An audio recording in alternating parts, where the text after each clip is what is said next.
Welcome, everyone. Welcome to the Max Schmarzo podcast. Thank you for joining. Thank you for being a friend of the show. Thanks for tuning in. We have a great episode today. We're talking about a couple of things. I have two primary topics I want to talk about. Number one, what makes a great hamburger? This is a very important discussion. It's relative to what's happening in my life today. And I think you might, we'll talk about this. We'll get there. And number two, I don't want to spoil anything. It's a fun one. And number two is training related. We're going to talk a little bit about making training competitive. And if we have time, I'm going to talk a little bit about my experience of trying to get really lean and how that makes me feel in terms of performance. I kind of mentioned some stuff about this in the past, but this is more of not necessarily performance, I should say, but kind of some of the mental tricks it plays on you. I felt like I didn't give a complete discussion regarding that topic, because there is some stuff that comes up. If we have time, we'll get to it. So let's just get right into the hot topic we all care about. What makes a great hamburger? So my lovely wife and I, we're going to get some hamburgers tonight from a food truck, which we really enjoy. It's called Floyd's, I believe. They're over at, my goodness, some brewery they go to. It's a food truck. So they go to breweries and they deal out. They dish out hamburgers, all other good sorts of food. At these breweries. I'm not there for the beer, not a big beer guy, big burger guy instead. I'm very bullish on hamburgers, right? So they make a very specific type of hamburger. And I've been, maybe my memory is a little fonder than what it actually is. And again, I'll go eat it tonight and figure it out. But there's a lot of differences in burgers you can make. And there are lots of different kinds of great burgers you can have. And I want to talk about some of those burgers here today. So first off, the Floyd burger, I'll start with, and we'll go from there, and why I like it. And then some other hamburgers I really enjoy, some facts about them, what makes them really good. So the Floyd hamburger, first off, we start with the patty, because the patty is going to dictate how the rest of the burger is formed around it. The Floyd patty is a thin, very, very aggressively cooked patty, not necessarily charred, but heavily cooked, very thin. So it yields itself to be maybe a little bit greasier, not as full bodied as some of those thicker, 1.5-inch hamburgers with the traditional maybe pink in the middle, like a steak burger or a steakhouse burger you might get. It's a thin, maybe it's fried, I believe would be the proper way to call it, fried burger, very Krabby Patty kind of style. If you're a SpongeBob fan, hamburger, thin burger. So with that thin burger, you're going to have you have to have the right things to go along with it. You cannot put a thin burger and then mix it together with this over the top gourmet dressing. I'm literally talking about the dressing itself, or whether it's the ketchup and mustard. By the way, mustard not often on hamburgers, but I low-key think is kind of underrated on hamburgers. I'm a weirdo like that. So thin, very crisp fried burger, a big hunk of onion on there, the lettuce. You need to have sharpness with that very thin, crisp hamburger. So that thin, crisp hamburger, that sets the tone. If it's a big, heavy patty, you can do this big, heavy dance with it. You can have the fancy bun, you can have the fancy dressing on it, the weird cheeses. It can go many different routes. It can kind of taste not like a burger. You can eat halfway through it and you have that fancy homemade ketchup that you're dipping your fancy fries into, and that whole song and dance is very opulent. It's grandiose. It is a burger in of itself because it's set by that heavy patty. But a thin fried burger, streamlined, that's like a race car. You're going fast and you're not going to be last. Pedal to the metal, baby. Sharp flavors, things that punch through. A nice crisp, fresh cut onion. Lettuce is fresh. The tomato is fresh. The cheese is not overly melted. Those steakhouse burgers have those big melty cheese patties, those heavy buns. They weigh you down. It's like an anchor on a ship. You eat that thing, you are anchored to the couch for the next 2 hours. This burger from Floyd's is one you eat and you say, "May I have another?" It's not that's it. Those big steakhouse burgers, that's the end all be all. It is the crescendo of the evening. It is the totality of the night. This Floyd burger, you eat it, something else might happen tonight. Things are about to get exciting. Maybe I'm going to have another burger, maybe another 4. There is no limit. Yeah, there might be 2 patties on it. Doesn't matter. You could put 2 patties on 2 patties on 2 patties. These things are thin, they're crisp, they're built to go fast. Those are the kind of burgers I like. Now, I'm not against the steakhouse burgers. The steakhouse burgers, you pay for that. You pay for the grandioseness. But in the day, you're paying for the pomp and circumstance. You're paying for the big parade, the dance, the big show. You're paying for the bloat, the bellyache, sitting on the couch, not moving, incapacitated. It's a mood, but it is the mood. That is the event. The burger is the event. Those thin, crisp burgers, that's the kindle to a fire of a good evening.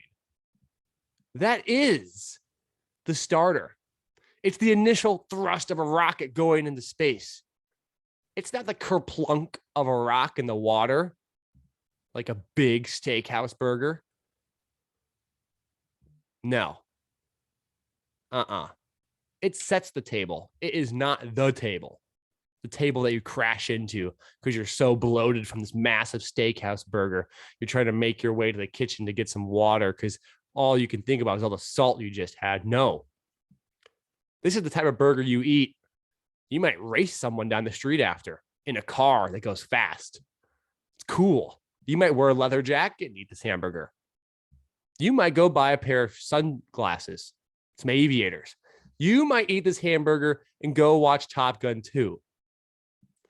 Pete Mitchell would eat this hamburger. Pete Mitchell and Arnold hanging out, eating hamburgers together. You know what they're eating? They're not eating steakhouse burgers. No, sir. Can't be weighed down while you're lifting weights and flying planes. Nope. They're eating the crispy thin burger. Because they got fighters they got to fight in planes they got to fly and shows they got to pose muscular at. That's why. I like those burgers. Now, nothing against the steakhouse burger. Nothing at all. There's nothing wrong with doing things that are grand, over bombastic, over the top, opulent. It's totally fine. Can't do it day in and day out.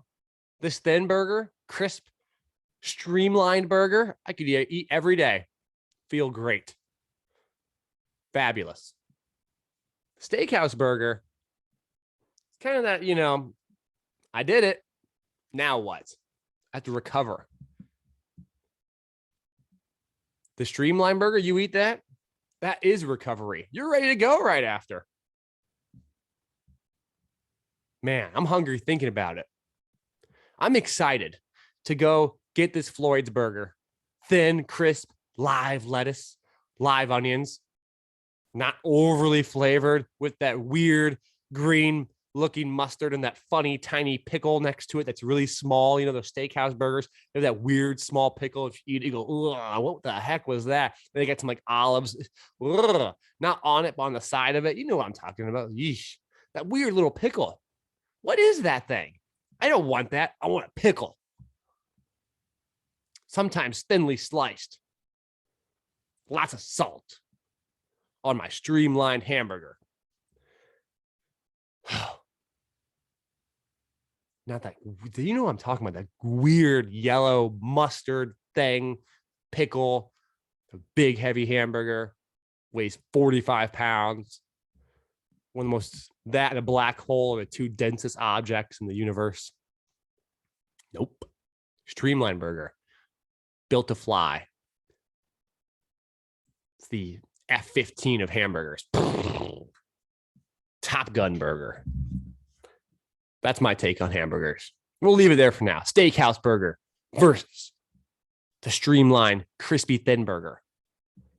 The everyman's burger. All right. Well, that's that topic.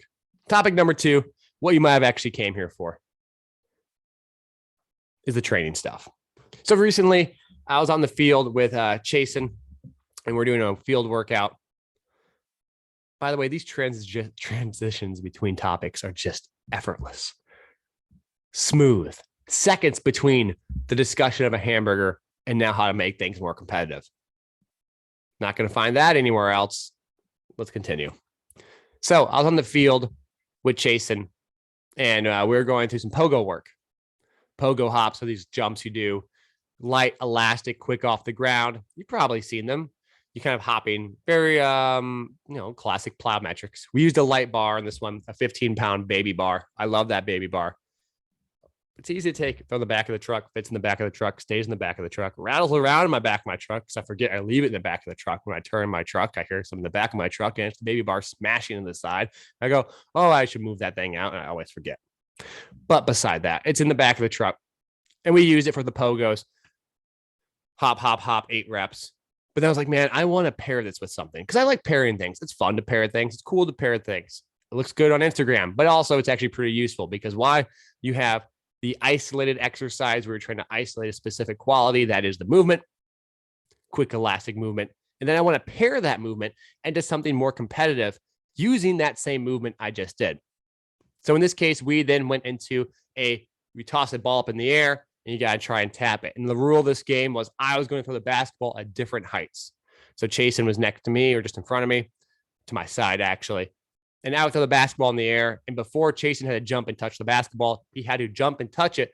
But as he jumped, he had to do what is a pogo jump. So a quick, light, rhythmic jump.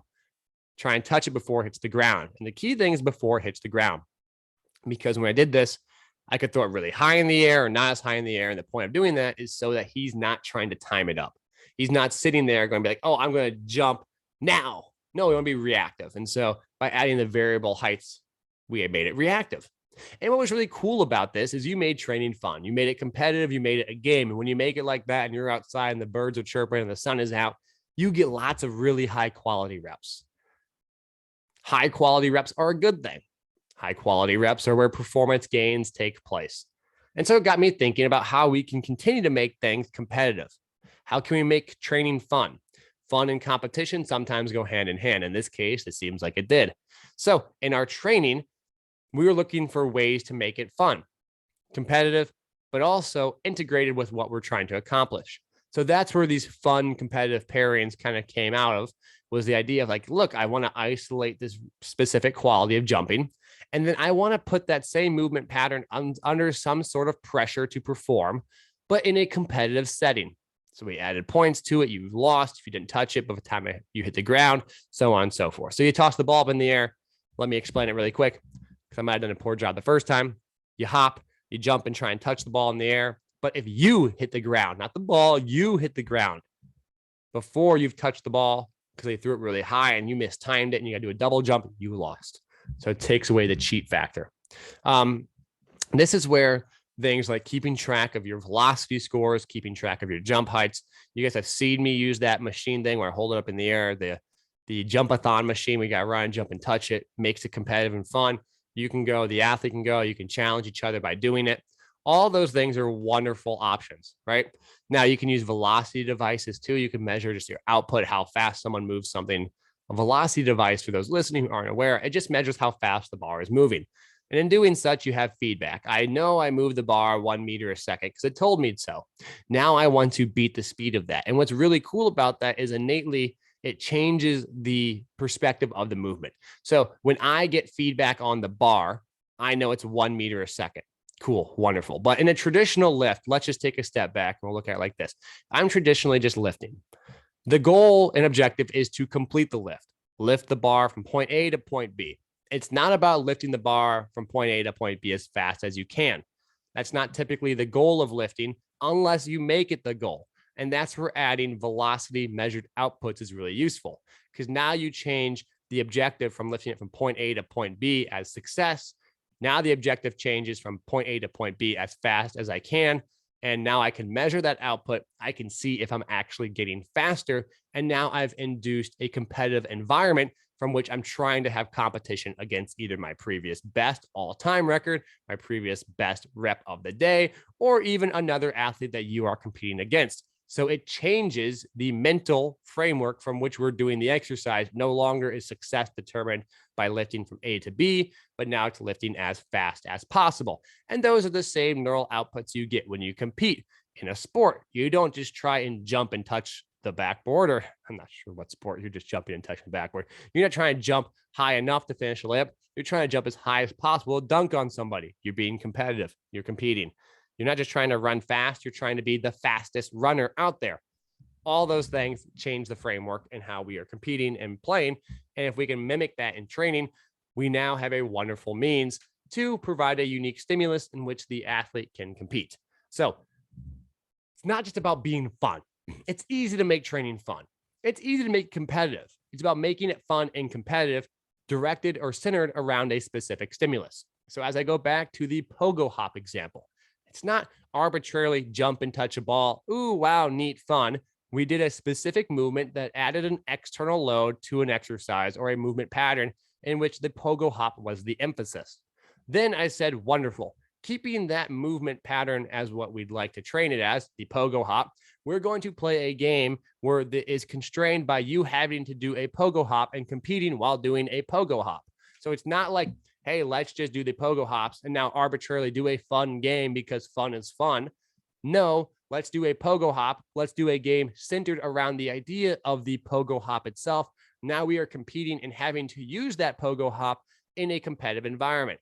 This is a nice way to almost test the robustness and the resiliency of a specific type of motor pattern. Now, is that motor pattern always going to be used in a game? Absolutely not. Sometimes you will have a short contact, a long contact, different types of approach and jumps. So I'm simply using the game and the constraints of the rules to emphasize a specific aspect of the motor pattern that we want to overload. That is pogo hops. Now, maybe I would include a couple other different types of jumps. Maybe I can include a deep knee bend jump, a 1-2 jump, and a pogo hop. And when I go and play my game, I can allow the athlete to have access to all three of those. That's an option. They can pick and choose. Or maybe I can make it kind of fun and I can call it out. Or I can add environmental obstacles that would force them to do that. For example, a big hurdle they have to jump over versus a small hurdle. Okay, in a small hurdle, they might be more inclined to do a pogo hop because it gets it over quicker, the hurdle, versus a bigger hurdle they might have to step and actually jump over as high as they can. So just some ideas to think about, some things to chew on, not just about fun, but directed fun and competition. The same thing goes for the velocity feedback. It's not just arbitrary velocity feedback. It's velocity feedback on a specific movement pattern in which high exercise outputs are the emphasis. And we're using velocity feedback not as a random tool, but as a tool to augment high intent efforts, high explosive efforts. We're using that tool to augment the training stimulus, but the stimulus exists whether or not we have the tool in front of us. So that's my take on that. And I hope that makes sense. Those are the two topics I really wanted to cover today. The last one is, by the way, about getting lean. And my quick take on that is a common mistake I make is when I get leaner and I'm dieting and I want to lose some body fat, I start to lose body fat and I start to see more muscle in the mirror. That's really cool. But one of the big mistakes I make is I start to see muscle and I start to equate to seeing more muscle as this diet is helping me build more muscle. That's not the case. The muscle was already built. It's just being revealed. And in doing such, because I can see more muscle and I can see more muscle when I work out, the muscles like my biceps, my triceps, and my delts, I might be more inclined to do isolation exercises because I can now see my biceps, triceps, and delts. And it's cool to see your biceps and triceps and delts. But at the end of the day, they are built not because I've now lost some weight and I can see them, but they were built based on what I had previously done. But my mindset shifts and I make the mistake time and time again, maybe of overemphasizing isolation exercises when I do lose weight, because now I can see those muscles working. And on top of that, I think that losing weight is the reason why I've built more muscle. I can see that. So therefore I equate it to building more. And that's a big mistake because that tends to push me down the path of trying to lose more weight to reveal more of my muscles as opposed to focusing on building more muscles. So I hope that makes sense. I just want to tie that together. I left that out last time. I want to make sure I follow back up on it here today. So I appreciate you guys listening. As always, the Always an Athlete 7-day free trial is available to you if you want to come join the Always an Athlete team.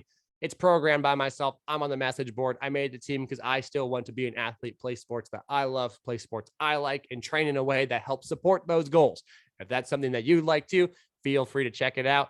That is the Train Heroic Always an Athlete team. You can hop on in. If you like it, you like it. If you don't, you don't. That's okay. It's a 7-day free trial. So give it a go if you want to give it a go. As always, thanks for listening. I appreciate y'all. Take care. I hope you enjoy, and peace out.